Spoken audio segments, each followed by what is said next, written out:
Okay. Central to all indigenous cultures, no matter where they are, is the fact that, or the understanding that we're connected to everything. We're not separate. Human beings are not a race apart from animals and birds and trees and the earth and rocks. That we're all part of a great big circle. And in the teachings that I do, they're called Teachings of the Sacred Circle. What I try to do is introduce people back into their place in the circle of life. And those human beings as an active and important part of the circle of life, and not being something separate from it, or if we come into it, disturb it. Because just like Bob was saying about that crocodile, it was a natural part of life. I had a cat, kind of an unusual cat. I'm allergic to cats, and I moved into this cabin web in the mountains of Colorado, in the Rocky Mountains. And it was just a simple cabin. Went in, it was cold that night, so I shut all the windows and all the doors. And next morning I woke up and there's a cat sitting on the pillow next to me looking at me. And I said, oh, this isn't, I don't know where you came from, this isn't going to work. So I took the cat and put it outside. And the cat wouldn't go away. It stayed around, and since I wasn't going to feed it or give it water because I didn't want it to stay around, she was about a year old female cat. She started killing the birds at the bird feeder that I put up, and she started killing the chipmunks and, feeding herself. And I went out and had a talk with her. I said, I'd really rather you don't kill all these things. And the cat looked at me and I go, oh, I get it. Okay, I'll put food out for you. Stop killing everything. So I put food and water out. And she pretty much backed off on the killing. We named her Cougar. You know what a cougar is, right? Mountain lion.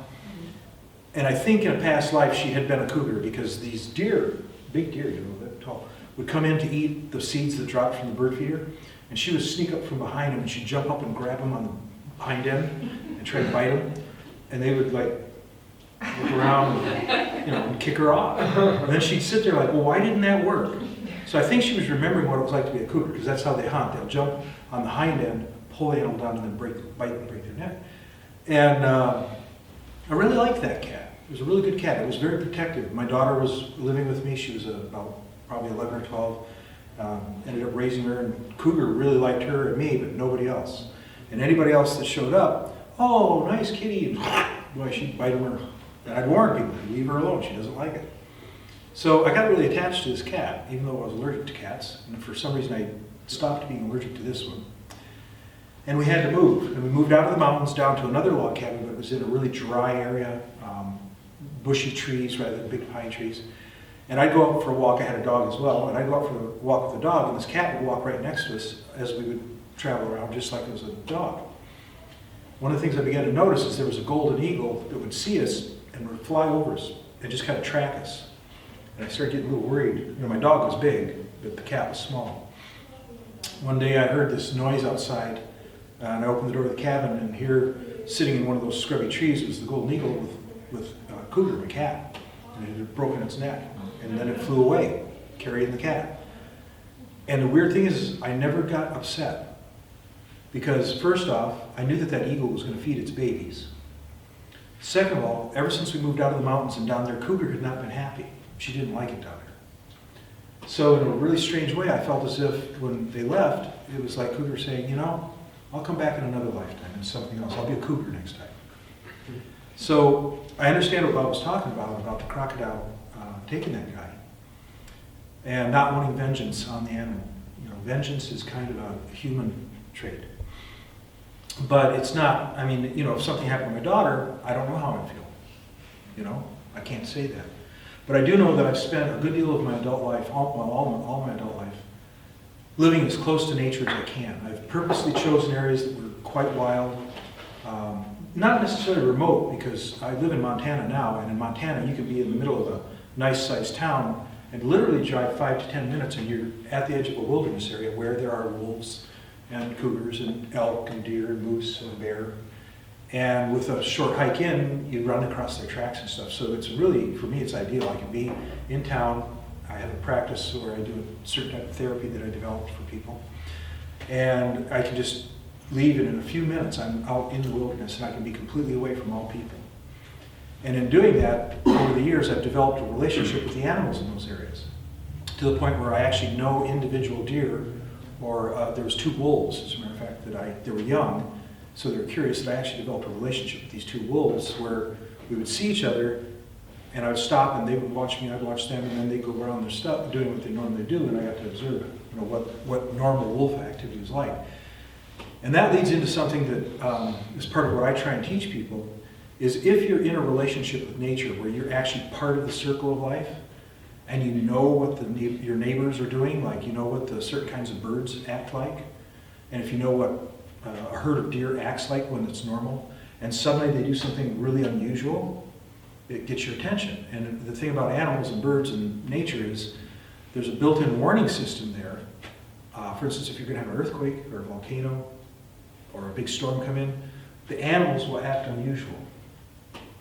And if you know the way that an animal normally works or acts, then you've got a warning system that's much more accurate than anything technology has developed for us. But more importantly, we're at a time, and I talked to some of the folks here earlier about a bunch of predictions and prophecies that the Hopi have carved in stone centuries ago and how they've come true right to amazingly accurate details. And I won't go into that now, but what I will say is that the reason for those predictions and prophecies was to let us know that we're coming to a time where everything's going to change on the planet. Not in a moment, although there will be events that will, in a moment, that will change things, but it'll be an age, it'll be a period of time, an era where things are shifting and changing. And a lot of indigenous cultures have left stone carvings or scrolls or whatever saying there's this time coming where we're going to go out of existing as humans in this way and exist in a much higher evolved way, where peace is prominent and everybody has enough. And yes, the earth shifts, the planet changes, the water and the earth change, but it ends up being a place where there's enough land, enough water, enough everything for everybody that's living on it. Some of the other predictions, and this is from many different cultures, is that during that time, we humans will be able to live a lot longer, healthier lives. So I have a feeling that McDonald's is part of the old world, and Subway, no, not even Subway. And I have a whole series of things where I talk about the old world versus the new world. I won't go into that too much, but on my website there will be pretty soon a recording on there that I did over at the gathering on Bruni Island, which by the way was part of the New World. To see a whole camp full of people coming for music and rock and roll and reggae and world music, and when they left there wasn't a scrap of paper on the ground, and the trees and the plants, even the grass where they walked, was whole, it wasn't all messed up, because they went there with respect. And it was an alcohol-free, drug-free, and family-friendly event, and it really was. People wanted to drink, they went down to the beach. It worked. And it was a beautiful gathering of beautiful people with a really amazing outcome. And not that I'm drifting, but we did a ceremony, and one of the things I tell people, like these pipe ceremonies, when we do them, we'll get a powerful answer from nature, some sign that comes in that says, yes, this ceremony was powerful and right, and the results of the ceremony will be put into effect. The ceremony we did over there, we did several ceremonies, was for healing. Healing of the land, healing of the indigenous people, and healing of the whales. And part of the ceremony was to build a traditional canoe and to burn the whale bones that somebody had found from a whale that had washed up, and then burn them down into ash, and put those ashes and wreaths and garlands of plants that the women made onto this. And then to take it out into the bay, the young men, the young Aboriginal men, the young warriors took this out there, set it on fire, and pushed it out. We had a huge celebration. We did the pipe ceremony to start all of this, and we had two signs that came in, powerful signs from nature. One was there was a big halo around the sun, and we call that a sundog. The Native Americans, it's a very powerful sign that when we've done ceremony, a sundog appears. It's a real, yes. And then after we put the canoe out there and lit it and sent it out there, the clouds changed and shifted until the clouds had like blank spots or blue spots in them that spelled the word for the people. I mean, it was right there. It wasn't kind of, it was there, it said the people. So we know that the healing, the prayers that we set up, the intentions we set up for healing of these different beings will happen, or has happened. But is that the goal? Is the goal to heal the indigenous heart heal the land. The goal is to get healed so you can go to work. If you've got a broken leg, you can't work and you can't play. So you want to get it healed so you can get up and work and play. So the goal is not the healing. We get the healing so then we can get to the goal of building this new world. This new place, which is a blend, as the video shows, of the ancient ways and understandings and knowledge with modern technologies, modern ways of understanding where we fit in all this. And I want to share with you an important visual, I guess, a description of a visual that comes from the Hopi Nation, which is a small tribe in Arizona, North America, just a few thousand people, and they are the keepers of the prophecies that have been so accurate. They also share with us what we need to do to live in the new world, which I shared with everybody, but I'll probably share it again. But also, they have a knowledge and understanding of human beings' role in the circle or the cycle of life. And one thing that humans can do that other beings don't, at least physical beings don't do, is do ceremony. Now to me, I grew up in a pretty staunch religious, Christian background where it was just all this dogma and judgment and all this stuff, and nothing had any life in it. And so when I left that as a kid, as a teenager, I said, I'm not going to do this. I won't get involved in dogma or ceremony or ritual because it's just a bunch of garbage. I'm going to go out into nature, and whatever nature teaches me about spirituality, that I'll embrace. While I was out in the woods as an adult, I was told you need to do ceremony from a tree, actually. So what I learned is that ritual and ceremony are not dogma. They're gifts that human beings have. It's something we can do to affect things around us. And this is the key. Each one of you has your own ceremonies. Each one of you has your own meditations, your own prayer, your own way of interacting with the spirit realm. And when you're doing that, you're interacting with the earth and all of the children of the earth. I'm going to give you a few examples.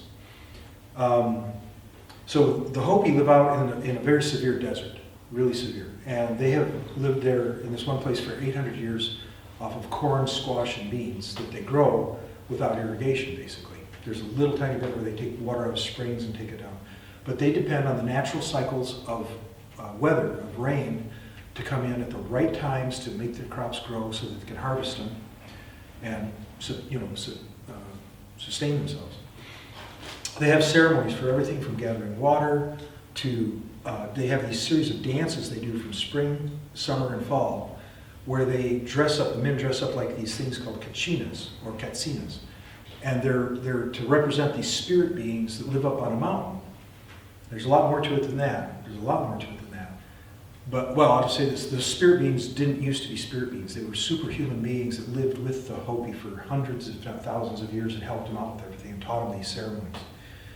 And right before the Spanish explorers came in, the Kachinas or Katsinas told the Hopi people, you keep doing the dances the way we taught you and when we taught you. And the rain will still come, and it will come at the right way. It won't come so hard that it washes things away. And as long as you're faithful to the Hopi way, we will still come down from the mountain as spirits, and we will help you out.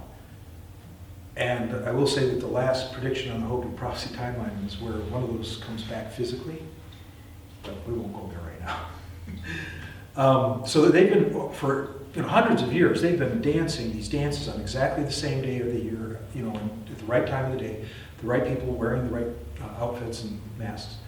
And as long as they do that, the rains come in, and it's good. In times where, for instance, the U.S. government forced running water and electricity into one of the villages, it disrupted the lifestyle. Some of the dances got dropped.